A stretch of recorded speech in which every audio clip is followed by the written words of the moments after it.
Your God is not just the Prince of Peace. He is also a man of war. And the scripture said, lift up your head, O ye gates, and be ye lifted up, ye everlasting doors, and the King of glory shall come in. It's almost as if the doors got smart and said, who is the King of glory? And the answer came back, the Lord, strong and mighty. Who is the King of glory? The answer, the Lord, mighty in battle. Lift up your heads, O ye gates, and be ye lifted up, ye everlasting doors, and the King of glory shall come in. Your God has a reputation for being a fierce man of war. He has a reputation and a history of defending his people. It was not normal for God's people to lose a battle. If they lost a battle, they did not consult the enemy, or did they do a diagnostic analysis of the strength of their opponent. They immediately went back to God and said, what's wrong? Because with you on our side, we're supposed to win. Whether there be many or few, it don't make no difference. You are too strong for us to lose a battle. God was so strong that even the heathens who did not believe in him had heard of what he did through his people, and they were terrified.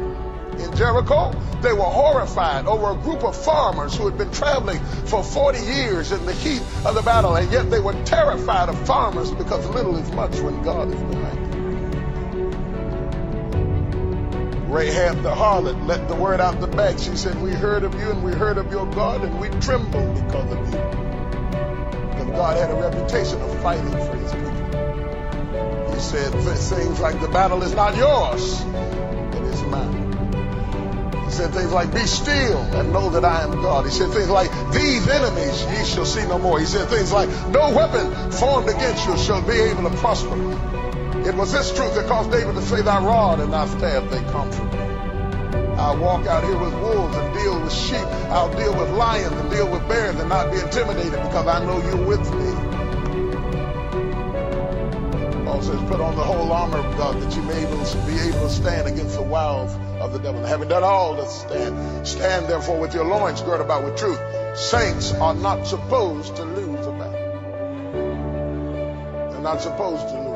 And that's why you see in the text it says, we look for peace, but no good came. For a time of health, and behold trouble. It wasn't that we were expecting to lose. We expected peace. We expected health, but instead no good came, and we encountered trouble. And we said, something has got to be wrong when saints start losing.